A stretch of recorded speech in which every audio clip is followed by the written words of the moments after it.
Реших отново да дам шанс на българския футбол и бях на мача за Суперкупата между Левски и Лудогорец. Категорично подкрепях сините, най-вече заради феновете им, които са зад отбора в студ и пек, ама и за разнообразие, защото Лудогорец само печели.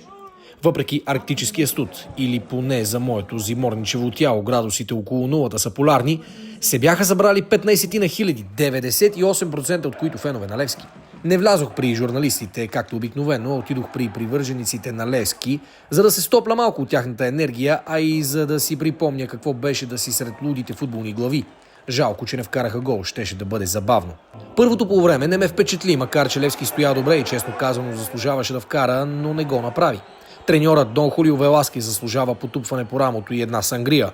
Левски игра добре, а и все пак им беше първи официален матч за годината, докато Лудогорец вече бяха играли два пъти, при това в Европа на високо темпо. Имаше си нерви, а и съдията показа някой друг картон. Имаше и разсъблечени мъже, което е тотална лудост в този студ, освен ако срещу тях не се бяха появили разсъблечени жени, но такива нямаше. На почивката влязох в Старбъкс, защото мразя студа, а шоколадчето ми дойде добре, така че бях готов за втората част. Отново нищо, кой знае какво, освен натрупалата се храна в ръцете на феновете, които нагъваха пуканки и царевица, но така и не видяха нещо повече от любимия си син отбор. Лудогорец взе, че вкара 20 минути преди края, което смълча сините полета и някак си ми стана още по-студено, но Лудогорец знае как да вкарва в последните 15 години по българските терени, така че това не беше голяма изненада. 1-0 за Лудогорец, 70-та минута, Пек, който само преди минути влезе като резерва, вкарва за Лудогорец. 20 минути до края на редовното време. Левски допуска гол.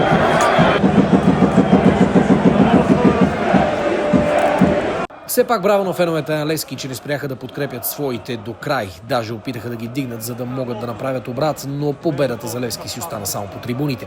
Сините нямаха сили да обърнат резултата, въпреки че щеше да бъде добре да гледаме едни дуспи като за финал. Поне да си заслужаваше стоенето в студа на този матч, сложен в най-неправилното време, по средата на зимата. Нищо, и това преживях.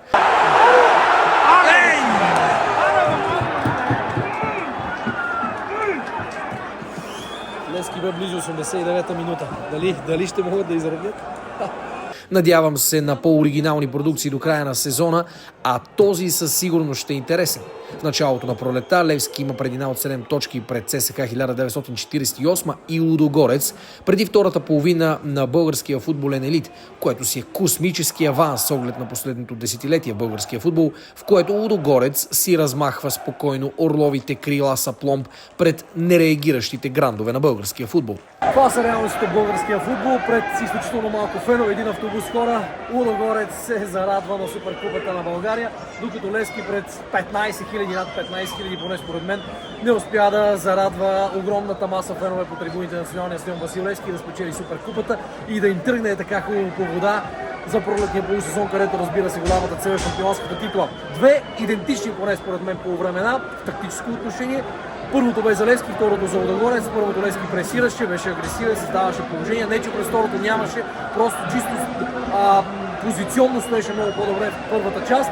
През второто по време Лудогорец се измести с 20 на 30 метра напред, натисна с преса, доста интелигентен подход на отбора на Пер Матиас Фьогмо. Стигнаха си до своето положение в 70-та минута и с гол на резервата.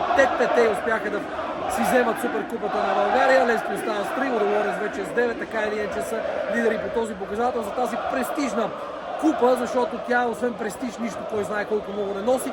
В едно супер странно време се провежда, бих казал, този матч през февруари, защото трябваше да е, разбира се, след края на предходния сезон. Играят първия срещу втория, реално шампиона срещу носителя на купата, но тъй като е един Лудогорец от миналия сезон, така или иначе се играе между първи и втория Лудогорец и Левски. Левски все пак не са играли официални матчове, а Лудогорец играха два двубоя срещу Рейнджърс и Ница и са в така по-солидна игрова практика, по-добра игрова подготовка, след като играха на високо темпо в европейски клубни турнири и това до някъде им помогна да надиграят силите, бих казал и тактически да ги надиграят. Неприятното за Левски е, че чистите голови положения, те бяха две през второто по време, не бяха реализирани и като цяло тима на Веласкис не показва, че може поне на този етап, разбира се, те първа се отваря сезона през пролета, но не показва в този матч, че може да дава последния пас и да отиграва финален удар. Сангаре доста блед, дебютантите Пере и Йоков Лек също не впечатлиха, но това нищо не означава. Те първа предстоят най-важните мачове за Левски. Тима е лидер в класирането и ще опита да задържи преднината си, предстоят и плейофи, а Лудогорец, въпреки че ще играе в Европа срещу Ференцварош, ще опита да си спечели поредната шампионска титла.